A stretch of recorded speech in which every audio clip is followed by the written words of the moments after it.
Hey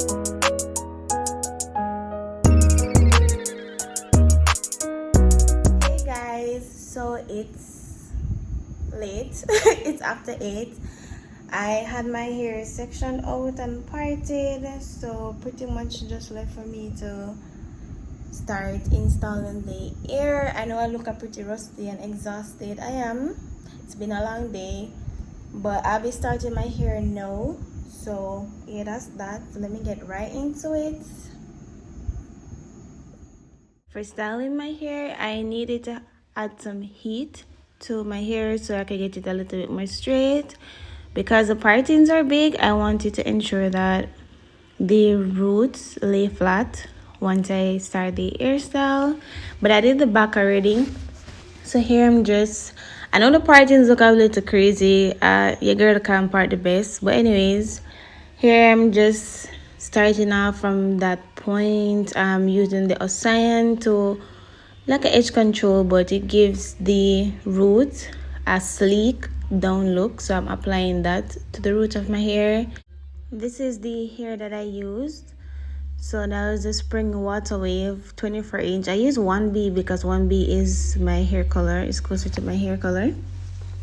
There I used 3 strands of hair each time, and I'm just separating the ends, make sure the ends have a natural look to it. So I'm fussing them out a little because that's the feel I'm going for. I feel like it's better give it a more natural look when the ends look more natural. So I'm just separating the ends there. What I'm doing here is just showing you how I put the braids together, how I put the 3 strands together before I put them in my hair. So I overlap them over each other in a technique that you don't have the top looking bulky and the bottom looking slim. You want it to look even throughout the hair. So I put it together and then I'm starting to put in the braid in. So what I do, I'll wrap the hair one side. I'll just wrap it around my root completely, and you can get it as tight as possible to ensure the root is neat. And then I start plaiting. So you can plait as long as you want, but if you want a twist, then you don't have to make the plait too long. What I'm doing is a passion twist, so I just make at least 3 or 4 plaits at the top, and then I start twisting. So I separate my hair and I twist right down to the end of the hair. But what I normally do in the case where my hair is thick and it's a lot, to ensure that the natural hair blends in with the hair when you're twisting it, you kind of want to twist it tight. You ensure the rope twist is tight at the top so your hair stays blended in underneath the braided hair. What I'm doing now is just twisting down to the end of the hair. I don't have any technique when it comes on to the end because they don't unravel at all. So, and I've had them in for a few days now. They don't unravel, so I don't tie it. I've seen others do that, but you can tie it if you want to. But I just twist it normal to the end, and then I clip the end if it looks too stretchy or the hair looks too thin. I just clip the end to let it look more uniformed. But besides that, I don't do any technique for the end. I just twist right down to the end. Here I'm just doing the same thing again, guys. I'm at the last 4 here, I believe, but my assignment finished, so I'm now using a male edge control to get me through. So I'm doing the same technique again, just like I did before.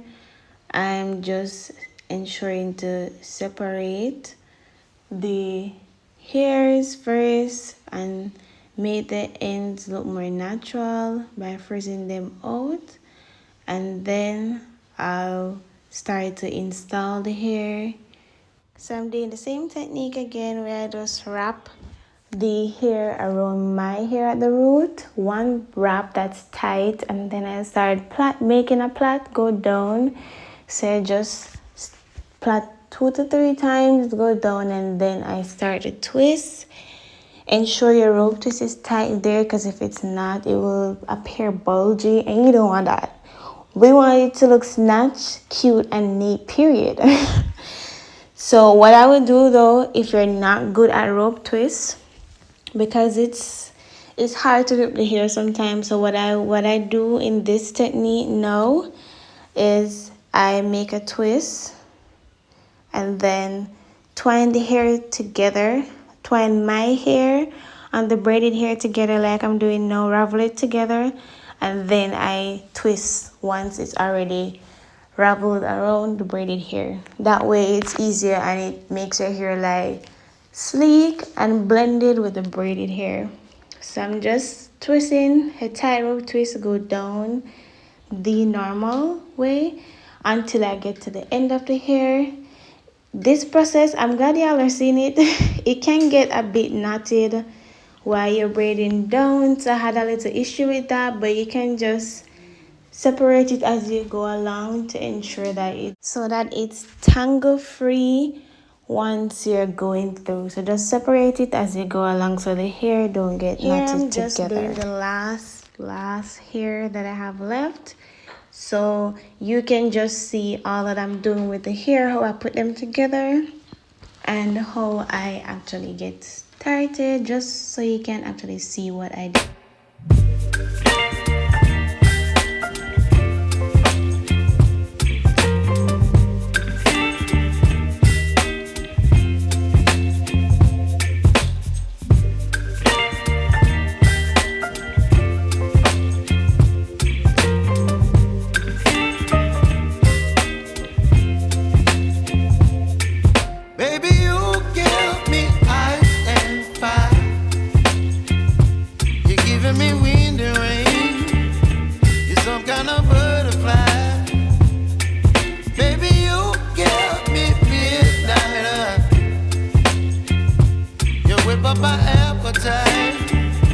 Don't leave me here high and dry. Oh, well, I don't wanna jinx it, baby, and twist myself at the spine. Don't wanna overthink it, baby. It's just twist your body and mine. Baby, you give me ice and fire. You're giving me wind and rain.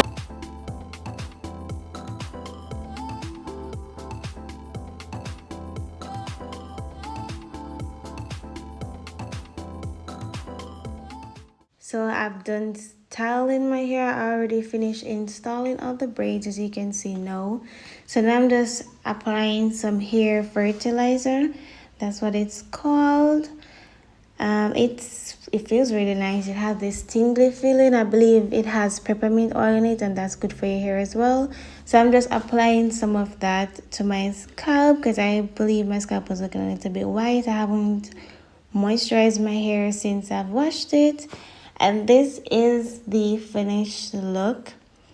I just did a little edges somewhat, but this is how it's looking after, and you know your girl is feeling cute. Feeling like a doll again. And I love the length. It's super light. That's one of my favorite things about passion twists. They're really light, and this is an easy style to do. So easy. But thank you guys so much for watching. I hope you guys enjoyed the video, and let me know if you ever feel like you want to try this style. Like I say, it's pretty simple, it's inexpensive, and it's cute.